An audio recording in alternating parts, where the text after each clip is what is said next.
Estonian Foreign Intelligence Service released a new assessment that says Russia is preparing for a military confrontation with the West within the next decade. What is that based on, and can it be prevented?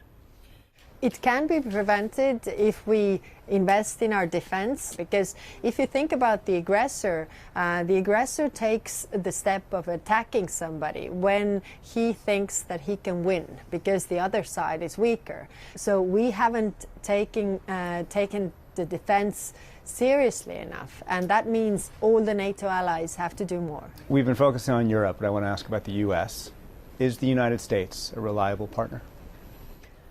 Of course, all these statements from United States are making us worried because United States has been the biggest ally, and I mean the only time Article 5 has been used is when US called us. So this is something that we need to do together. I mean, when you have aggression that pays off some part in the world, it will invite other aggressors in the world to start wars elsewhere. Does Europe need to assume that the United States cannot defend Europe and cannot provide perhaps Europe in a nuclear umbrella anymore? I don't think so. We have, the agreements in place in NATO, all the structures in place. What we definitely have to do ourselves is to do more, like I said before. But, I mean, the United States has been a reliable partner, and of course, we hope that it's going to be in the future as well. You say we hope.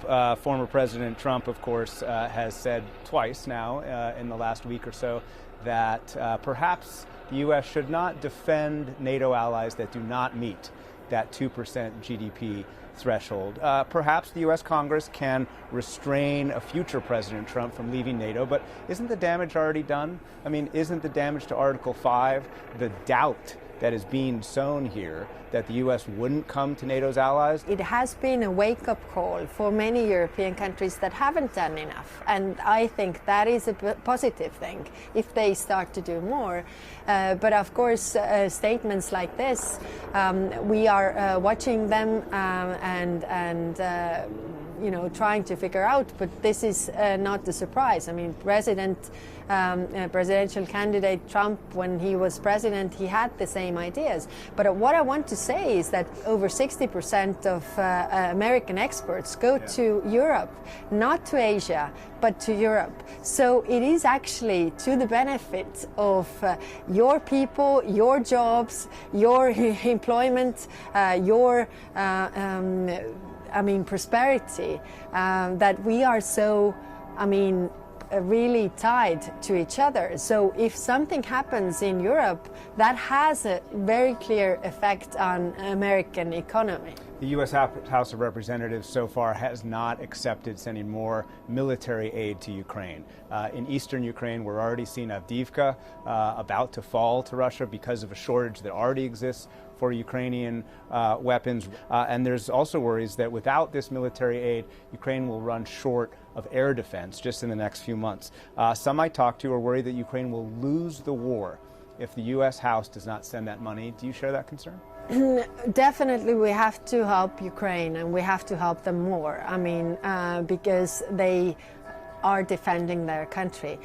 If you think about the countries in the Ramstein coalition that are supporting Ukraine militarily, so the combined defense budgets of the Ramstein coalition are 13 times bigger than that of Russia's heavily inflated one. But without the U.S., doesn't that number change dramatically? But actually, Europe has done more than U.S. But of course, America has a very, very important share there. So it is something that we have actually calculated. If all the Ramstein coalition countries would commit to 0.25% of their GDP in military aid to Ukraine, this breaking point for the war could be there.